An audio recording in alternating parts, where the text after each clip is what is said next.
Hello and welcome in. Please do not leave your luggage unattended on the station.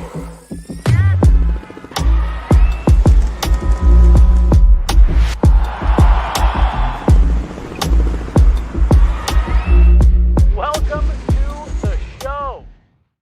Hey everybody, welcome in Guerilla Sports Off Ice Intermission Edition. Avs Rangers in New York, scoreless. And Megan, I just realized I never changed my shoes, so it's a Fuzzy Croc Saturday on this. Officially Fuzzy Croc Saturday. It's officially a Fuzzy Croc Saturday. I have an extra pair of shoes in my car, and the whole way down, I was like, don't forget to change your shoes. And here we are. So it is what it is. I think Scott Wedgwood would bully you over these. He would definitely bully me over these. But hey, you know what? I live my life a Croc way, and I don't let anyone change that. Croc life. Hey, and also, by the way, Crocs, if you're out there, call me. I could use it. You've already hit. You saw Live, right? Yeah, Broncos Crocs. They sound really cool. I'm right here. I would love it. This is a free plug. Crocs. Hit me up. He doesn't just walk the walk. It's so true. I don't just croc the croc. That's what I'm trying to croc. say. Yeah, You talk the walk and you croc the walk. That's so true. Couldn't have said it any better myself. Perfect. 0-0 Avs Rangers, second game of this New York stint of the East Coast road trip. Megan, I thought that was just kind of a bleh period. It was fine. Come out of it 0-0. You get a couple penalty kills. It was fine. And that's kind of the extent of what I thought about that first period. Yeah, like because it's 0-0, I won't get carried away in some of the positives that I'll assign the period, because you look at the analytics coming out of it, and New York appears to control the possession and outshoot the Avs up until the very last part of it, where the Avs actually climb back in that shots battle, and I think it's only one shot difference now between both teams, with a couple of those attempts, being blocked for the Avs to start. 10-9 New York Rangers out shooting the Avs. So it's a lot closer. I think that the quality of the chances for the Avs, though, looked good. I think like Brock Nelson creating a shorthanded chance on one of those penalty kills. There's a little bit of that jump. Cale Makar essentially like reloading, resetting with some of those wristers from the circle late in the period. Dangerous. The toe drag from Landeskog and Linsky coming in to try and get that rebound. Like, there's some good things. There's in the this whole period. shift leading up to that, that Cale Makar where you're talking about, like he took that space in tight. That whole shift was just fantastic. And so this is 0-0, but stuff happened. And I think that the context of, okay, they obviously need to get one to actually be in this game, but I don't hate what I saw. In talking about the kind of response you want to see the Avs have coming out of that Islanders game, and understanding the context that they're probably pretty sick still. So though I'd like a little more jump in their game, I actually think there's a decent amount there. And it's just important that it doesn't slip from this point going into the second period. Yeah. And I mean, you and I were talking about it there during during the first period. And like, look, Megan, the reality of today is like, if you don't win, like, from a standings points perspective, it's totally fine. Doesn't really matter. But you want to see them, like you and I were just saying, like, though, you want to see them put the right effort forward, have the details be in order, have their checking game be solid. Just those habits that it felt like they got away from in the last game. And it was why, if folks, if you watched our post game after the Islanders game, I was really hesitant to say like, these are things they have to fix. These are, shortcomings. That it was like, hey, no, you got away from stuff that you have done really well all season. Get back to it as you head into Madison Square Garden. And I think for me, that's what I'm most looking for here is, look, that was a good road period. As we've talked about, Jared Bednar has alluded to, every team's going to give this Avs group their best shot. And the New York Rangers are looking at it saying, hey, they just lost a game. Let's jump on them here. They're down for the first time all season. Let's jump on them and let's make a difference here. So good road first period, but you got to tick it up a little bit from what we saw in the first. Yeah, there's definitely some work to do. You look at New York Rangers 5-5-0 in their last stretch, sitting near the bottom of the Metro Division, though. So this is a team that has struggled to start the season, but they've won 2. They're trying to string together wins. And so the Avs trying to get back in the win column themselves, both of these teams have a reason to win this game. I think, to your point, it won't affect the bigger picture too much if they don't win it. But I also think they're trying to build an identity that it's important that they answer for the Islanders game with a win against the Rangers. And so I want to see just a little bit more jump. And where I think I'm going to find it is that second line, because I think that Brock Nelson generating a couple shot attempts, a couple, missed shots, a couple block shots, a couple on net. Landeskog with a little bit of jump. I mentioned a play that was earlier in the period as I was on my way in. And I think that Landeskog has some jump. Nelson has some jump. And they've been on a little bit of a roll, right? Like both Landeskog and Nelson getting some points over this last stretch. I think that's going to be a line to look to tonight that appears to have some energy, their legs under them. But obviously, I want a guy like Marty Netches, who had that rush chance later in this period. He's a guy who needs it, I think. Like he had a 3-point night against Montreal, quiet against Vancouver, gets the goal against the Islanders, but it felt like too little, too late kind of a thing, right? So this is a guy that he signed the big extension, and I think he continued to perform while following it. He's had some timely goals for the Avs, but it's quieted a little bit for my liking from Marty Netches. And I just want to see him get back a little bit of that juice he was playing with at the start of the year.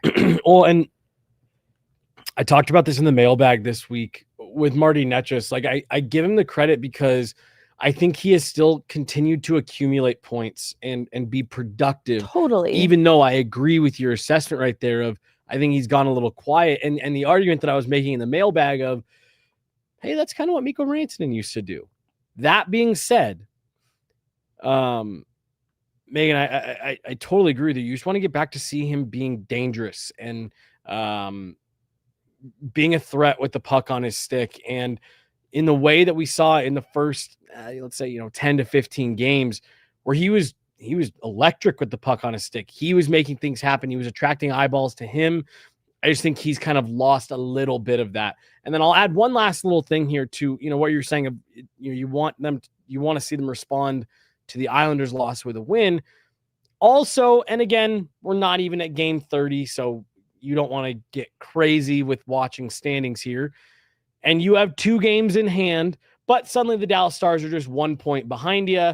And it just continues to go to show what a gauntlet the top of this Central Division is. Avs 8-1-1 in their last 10, Stars 7-1-2 in their last 10, Wild 8-1-1 in their last 10. There's just very little room for error. And again, the Dallas Stars have played 2 more games than the Avs. But again, just goes to show you lose that game against the Islanders and suddenly the Dallas Stars are right up in your rearview mirror. You want to see them respond after having a regulation loss where you don't pick up any points. It's like Jared Bednar said about every team, one, giving their best, bringing their best because they recognize they're playing the top team in the league in the Avs. And every team's going to get better from this point. So the Avs need to find that next level in their game because by the end of the season, every team's going to be looking to improve in all ways. And so that's kind of the point, right? Like Dallas on a little bit of a heater makes a lot of sense, sneaking up behind them in the Central. So it's important for the Avs not only to stay at the level that they've been performing at, but also seek to go up a notch. And I'm not saying that happens in this game. I think the team is battling some illness right now. It doesn't need to be anything crazy. And so that's why for Marty Netches, who I think to start the year was scoring at will, the timely goals are good too. Like if it is a meaningful goal at the right time, it doesn't have to be a multi-point night that blows your mind. It just has to be significant, timely. Well, and also with this road trip, you lose game 1 of a 4-game trip. You don't want to be heading into the 3rd game of a 4-game road trip 0-2. saying, geez, we got to win out here just to break even on this trip. Set yourself up to go into Philly and Nashville, with an even split. But you can't win the game in the second period. So that all does start with them coming out and being able to take it up a level from what we saw in the first. I thought Cale Makar had his legs. This is a game where I want to see top 6 be the difference top makers. 6. I said second line, then I started talking about Marty Netches. Top 6. Top 6. I want to see them be the difference makers here. Now, look, obviously, if the Avs get some great depth support, if Jack Drury's jumping in on the score sheet, Parker Kelly makes them happen. Obviously, you're never going to turn your nose up at that, but this would just be a nice, you and I talked in the post game of the Islanders game of, hey, this leadership has been able to send the right message, strike the right chord. We even saw in Minnesota, the leadership core kind of be able to take over the game and get the Avs back in it to get a point. I want to see them do that again here. Just come out, set the tone in the second. Like I said, I thought Cale Makar had his legs. It looks like Marty Netchis has his legs a bit here. Brock Nelson didn't have the return to the island that probably he wanted. So let's just see those lines get going here and be the ones to get things in motion for the Avs. And then, your depth can come in and provide that support. But I think this would be a great moment for the Avs top guns to come through and kind of put their stamp on this game and to start to put their stamp on this road trip. Because I do think the Avs have the depth advantage over the Rangers in this game right now. And so that's where, again, it doesn't have to be multi-point night from Jack Drury either. But I do think that they can create a little bit of havoc and swing this possession game back in favor of the Avs where it truthfully belongs. And then, the top 6 guys can do the cool offensive skill stuff. I think the back end contributions, looking at a guy like Cale Makar, Malinsky picks up a point in the Islanders game. They had the graphic for like the defenseman duos around the league and how those two combine for the most points. And I think that's been a really fun storyline to follow here. The other thing is the special teams battle. I won't dwell on this too much, right? Like they have 1 kill. Honestly, thought that should have been matching. I think JT Miller is holding his stick. I'm not going to dwell on it too much, but like on the heels of the goalie interference. Call that it's like, all right, I just want to see the officiating not really be a part of this conversation too. When the Avs do get an eventual power play, this would be really important to get them back on track. Well, so not only the goalie interference, but then we had the 2 calls, one that went against the Avs, one that went against the Islanders that were just like, what are you even looking at? Right. So then to your point, to start this game with a call that, I think at best is a matching. Let's just get normaler about this. Right. Do you have any, and we don't have to spend terribly long relitigating this. Do you have any more thoughts after getting more looks at that goal interference from a couple nights ago? It was less to do with my look at it and more to the team reaction. Honestly, totally. Hearing Jared talk about it, I think Landeskog talking about it.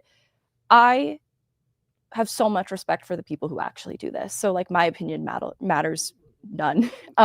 Hearing them weigh in on it. Opinion matters, Meghan. Thank you, Jesse. Hearing them weigh in on it. And that way I'm like, you know what? I'm going to defer to the people who know what they're talking about. So it adds a little insult to injury. I still, maintain my position that I don't think that is the reason they lose this game. Right. But it frustrated them a lot. And this isn't a team that makes excuses. So that just bolstered their claim in my eyes. Well, so, Meghan, I talked to a couple people, just, people that I know in other markets or even this same market, listen to a call and listen to 32 Thoughts, Chris Johnson's podcast.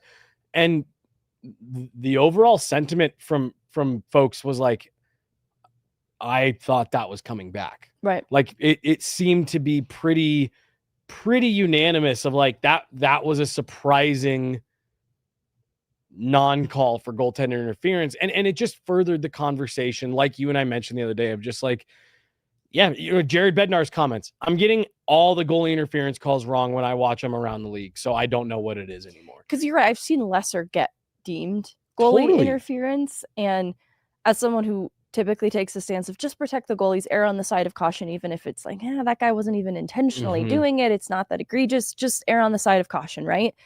And because that is my stance, then I'd say, in hindsight, upon reflection, I don't love it.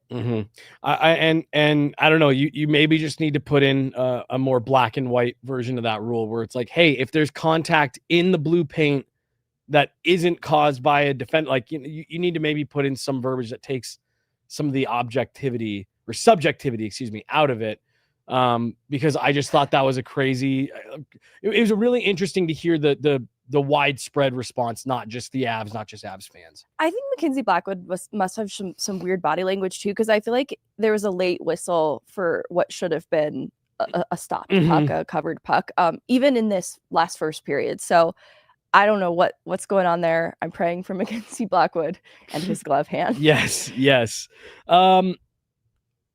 Meghan, final thoughts as the Avs head into the second here, tie game. What are you looking to see? Expectations, Do you have a prediction for us as you're normally nails on? All right, so Gabe game feels like a Gabe game. Love it. And then protect the net front. I said that in the Islanders game. I think this is very important for Mackenzie Blackwood specifically, just with rebound opportunities. Make sure that you're clearing pucks, making that a punishing place to be. And I'm going to cut you off, but just that immediately ties into the goaltender interference. You can argue, you can feel however you want to feel about it. You clear out the net front. That's not a problem. Yes, because I see New York trying for backdoor attempts, and clearly this seems like something on their scouting that they flagged with Mackenzie Blackwood specifically. So be careful of that. Don't let that be an advantage. Protect your goalie. JT Miller's first goal to open the scoring when these teams met a few weeks ago. Really nice backdoor play. That was a tap in for him.